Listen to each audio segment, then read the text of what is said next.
Doktor Nebijan Tursun İstanbul'daki leksiyasida yeni kitaplarını tanıştırdı.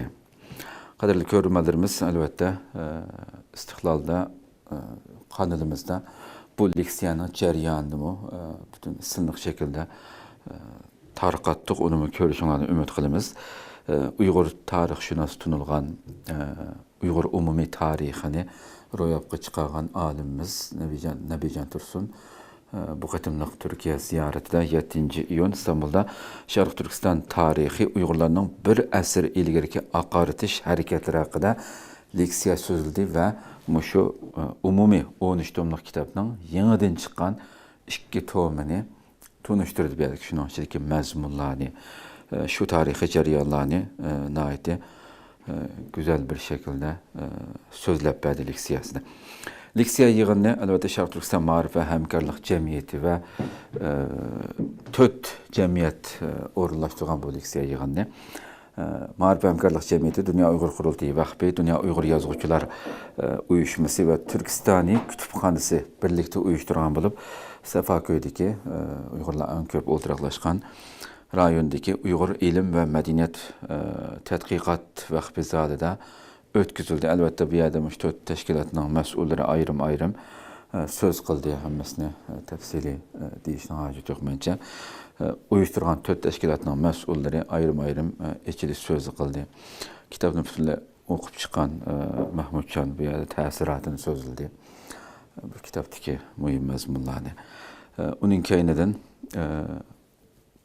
yine başka çet elden kelgen mehmanlardan bir kancısı söz kıldı ve Uygur tarihinin ki ahırda Nebijan Tursun, Doktor Nebijan Tursun, şu yeni çıkan kitabının ki bu katem çıkan 2 tom kitabının içindeki 1910-1930 yıllar Uygurlarının milli uyg'onishi, azatlık, siyasi ve aqartish hareketleri ve Şarkı Türkistan İslam Cumhuriyeti ve onun mirasları temalarida. Çünkü bu 2 kitap bunu asas kılganlık için bu kitaptaki mezmunlarını tunuşturup ötdi. Şunda kılıp Uygur umumi tarihinin yeniden neşirden çıkan 4. ve 6. tom 3. kısımlarını tunuşturgan oldu bu katem. Arkadan Cemaat Arbabı Abdülkadir Yapcan akimiz bir yerde söz kıldı. Tarih tədqiqatıga oxşaş bu ilmi əmgəklərinin Şərq Türkistan müstəqillik mücadiləsidəki zöruriyyətini təkidlədi sözdə. Leksiya yığını əlbəttə İstanbuldakı nurgun yaşayotqan Uygurlar qatnaşıb axırda Nebijan Tursun'a hədiyyə qilish bilan hədiyyə təqdim qildi. Demek bu şekilde naiti güzel bir faaliyet bulup ötdi. Qalan jaryanını torumuzun körüp edişini ümit qilamiz.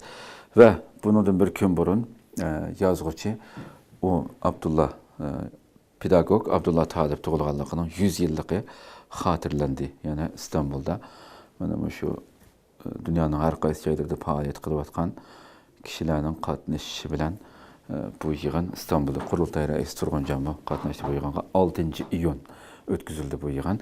İstanbul'da hazırki zaman Uygur Edebiyatı ve Milli Maarif Tarih Tədqiqatıda belgelik orunga ega dağlıq edib pedagog Abdullah Talip doğulganlığının 100 yıllık bağışlangan ilmi muhakeme yığını ötküzüldü.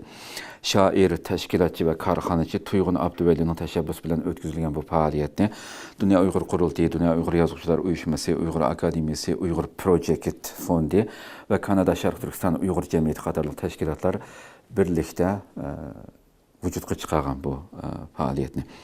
Yığında dünyanın her qaysı yerlerinden ve Türkiye'den kelgen tarihçiler, edebiyatçılar ve tədqiqatçılar bir yerге cəm oldu. Şundaqla yığında Abdullah Talib'nin eserleri, ularının temaları ve bugünkü real kımmeti yoritib berilgen 6 parça ilmi makale okuldu. Şunun bilan birge merhumның uruq tuqqanlari ve o'quvchilari so'zga chiqib, merhum haqidagi aslimalarini aslab o'tdi. Bu qatimliq faaliyetinin yana bir qutlug tarafi şu bo'ldi ki, Abdullah Talib'ninki faaliyetida Abdullah Talib'nin Uygur romanchiligi ve ma'arif tarixida muhim o'rin tutulgan qaynam o'rkishi, chala tekkan o'q, egarlik at, Lali Qurban ve Uygur ma'arif tarihidan O'cheriklar nomli kitoblari Taklimakan nashriyat tarafidan qayta nashr qilingan. Demek bu şekilde güzel bir faaliyetle bu hafta İstanbul'da ötküzüldü.